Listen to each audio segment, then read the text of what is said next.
All right, it is time now for the Great Day Morning Mix on this Monday morning. It's been more than a week now since we lost Friends star Matthew Perry. His official cause of death still has not been determined as we wait for toxicology reports, and that's something the medical examiner says could take several months. The coroner's results were inconclusive after he was found dead in a hot tub last Saturday. Perry was laid to rest over the weekend during a private funeral in Los Angeles. Yeah, meanwhile, a new foundation has been formed following his death.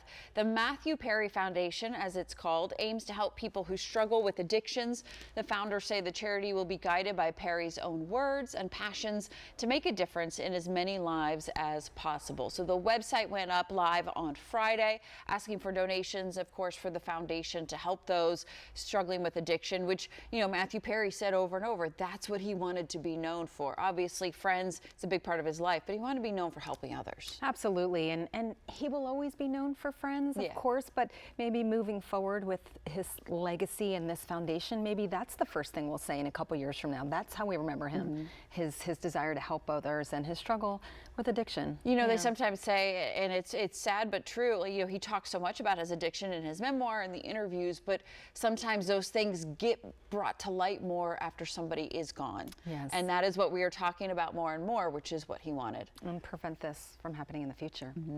All right, in case you've missed it, Virginia native and four-time Grammy Award-winning rapper Missy Misdemeanor Elliott is now the first female hip-hop artist to be nominated and inducted into the Rock and Roll Hall of Fame. The rapper, producer, and singer-songwriter was inducted over the weekend along with artists like Sheryl Crow, George Michael, Willie Nelson, and Shaka Khan. Congrats, Missy Misdemeanor Elliott. I know, yes. So good. What an incredible performance. And Queen Latifah introduced her, and I love what she said. Missy was avant-garde without really trying. She was, and she always kind of was who she was. You knew the tracksuits you were going to get, the blinged out tracksuits, you knew the performances, the music, and a Virginia native, so we're excited to have her in there. And just paving the way for other female artists in that genre and just other female artists in general. We've come far, Kristen, but we got a long way to go. We still got ways to go, but people like Missy are inspiring all of us, for sure. So, go ahead. All right, SAG-AFTRA leaders say they're reviewing a proposal from Hollywood studios. It's been nearly 4 months since actors stopped working. According to union leaders, the studios say the deal now on the table is the last, best, and final offer. About 160,000 actors are on strike. Their demands include better benefits, restrictions on the use of AI, and increased residuals for products on streaming services.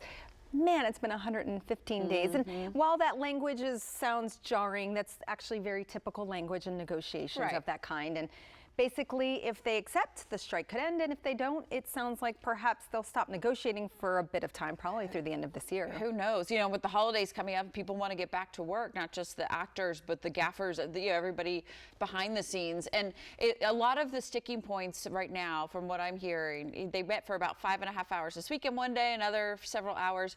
A lot of it is the use of AI and how that would protect the background actors, too. You won't have to hire background actors with the use of AI, and also, of course, still the residuals. What I find so interesting about this is Hollywood is divided. There was several actors that penned that open letter to Fran Drescher, the president of SAG-AFTRA, basically saying, we support you, stand firm, stand strong. And then George Clooney was on a Zoom with some other actors being like, we'll give you money to help in this. And she's like, thanks, but no thanks. So who knows what's going to happen. It's also pushing back a lot of productions. And for you Euphoria fans out there, you're going to have to wait another year for the third season of Euphoria. A spokesperson for HBO has confirmed the critically acclaimed drama series won't be returning until 2025.